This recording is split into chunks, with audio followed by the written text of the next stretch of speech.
Hello all, welcome to the web application pen testing course. Now we are going to start from the very basics, and I can understand that different viewers at this point would be in different stages of knowing about web application pen testing. So I'd probably request all of you to be a little patient because I think the initial couple of videos for some of you would either be a good recap or for the experts among you could even be trivial, right? So please be patient and we'll get to all the more kind of fun stuff very soon. So having said that, let's start from the absolute basics, right? With what is the HTTP protocol? Now, HTTP stands for Hypertext Transfer Protocol, and really, I mean, very simply put, it's a client-server based architecture where you have a web server which is going ahead and serving what we call resources. These could be files or something else. And you have the client, which could be your browser or some other program which you're running. And the client requests resources to the server, and depending on if the server has the resource, the client has authorization, and a bunch of other things which we'll get into later, the server may serve the resource. Now, as you can clearly see, this is a very simple request response mechanism, right? The client requests for a resource and the server serves that resource. Now, the question is, how does one go about naming that resource, right? So in the world of HTTP, we identify resources with what are called URIs or URLs. So if typically most of you kind of remember, URL is pretty much the thing which we type in into the browser box on the top, such as http google.com or specific links to files, etc. And the browser knows how to reach that specific server and request for the resource. Now, HTTP as it exists today pretty much has two versions, 1.0 and 1.1. 1.1 is really the more prevalent one, or rather should be the more prevalent one. The key difference is that 1.1 can reuse the same connection and request multiple URIs, right? While in the case of 1.0, you would require one connection per resource and disconnect immediately. Now, how does all of this really work? So I've taken up a very simple example in which you have a web server, which of course would have a database server depending on the application logic, and you have a user who, using his browser, goes ahead and makes an HTTP request to the web server, maybe for the home page, a file, a movie, whatever he needs to see. Now, the question really arises, what happens in the background when this process goes on? Now, you know me, I hate slides beyond a point. So let's go ahead and dive into the details. Now, for this specific lab, I'm using Kali Linux as my platform. You could use Backtrack or anything else. The only requirement is that netcat, curl, and wireshark be installed, which is installed by default on Kali and Backtrack, and that's really why I'm using it.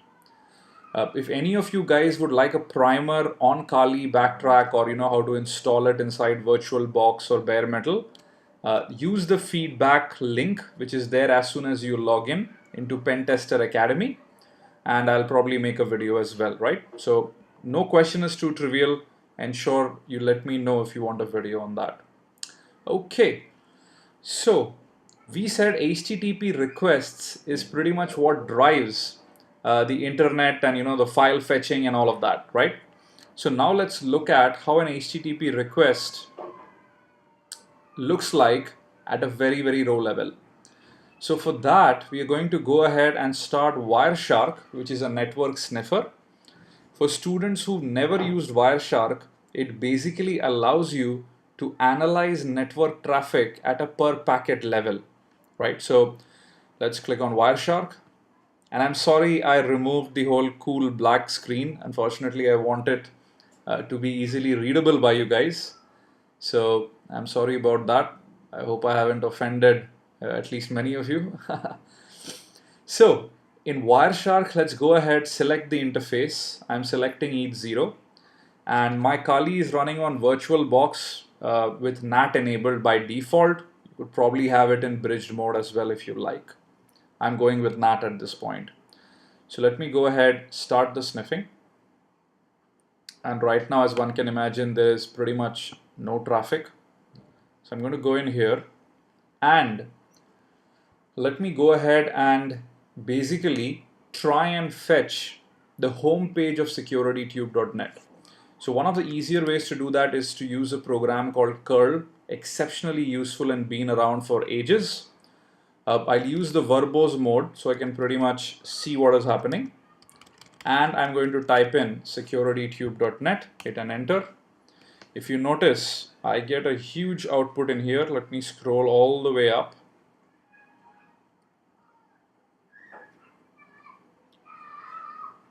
And if you notice, I typed in curl -v www.securitytube.net, and curl after that goes ahead, tries to make the connection.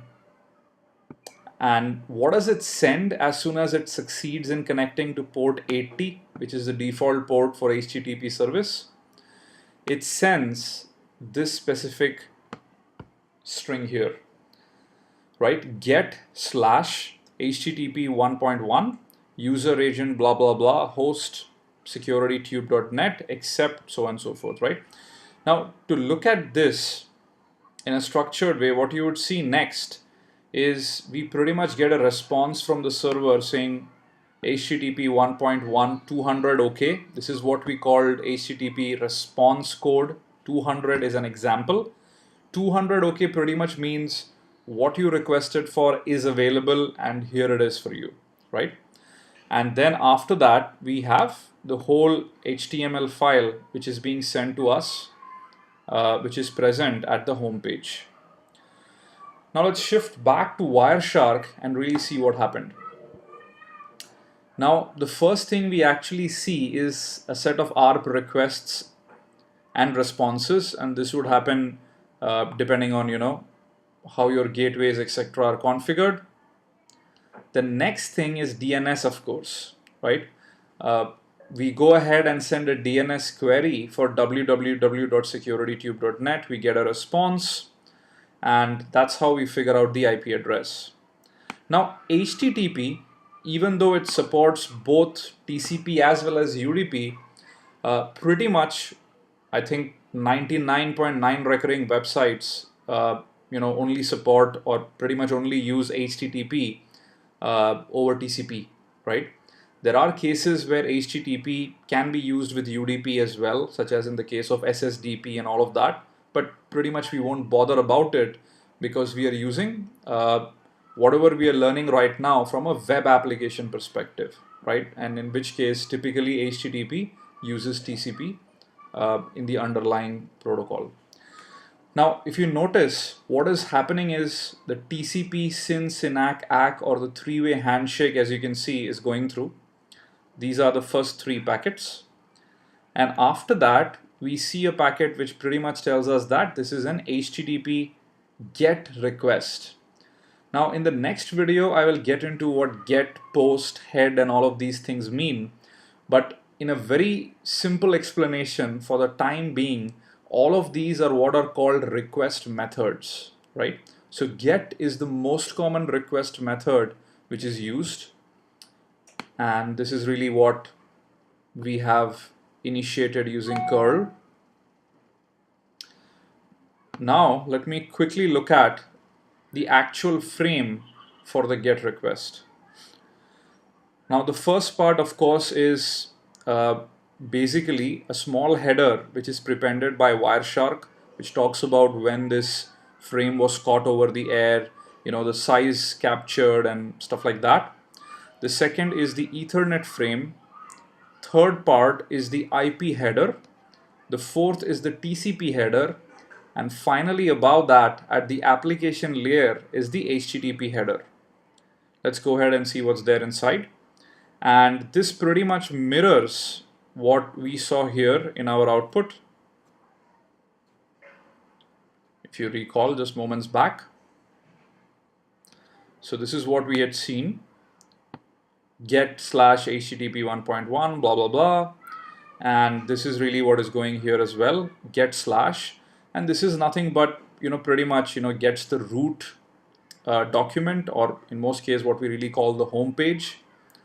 User agent, if you had used a browser, would have been Mozilla, Firefox, and a long string really, which talks about even the capabilities which the browser has to some extent. In this case, it basically says curl and the version of curl, because that's the user agent which curl internally uses. And then you have a host header, which pretty much tells the web server what is the host name we are interested in with respect to the home page we are requesting, right? So many a times you can have multi-homed hosts as well, in which the same host or web server can go ahead and service multiple domains. And after that, you have a bunch of other header fields which aren't very interesting from a security perspective. And you see tons of them as we start using regular browsers, right? So this is how a simple HTTP request looks like. And you pretty much have a lot of other packets belonging to the same request after that. Now, after the HTTP request goes through, the client goes ahead, sorry, the server gives back the response, and here is where the response is documented. If you see, it says 200 OK, and if I kind of go back in here and look at the response, this is what the server has sent back: content type, cache control, blah blah blah. The interesting header field here is server, which is Google front end, right? Interesting. That's because I'm running securitydube.net on Google App Engine, and I think they have their own customized servers. And after that, you finally have your line-based text data, which is nothing but the HTML page itself, right? Okay, awesome. Now let's go ahead and try and do this whole thing manually. And that is what we are going to see in the next video, where we quickly try and do this with Netcat and try and understand some small things about HTTP 1.1 versus HTTP 1.0. So that's all for this video, guys. Thank you.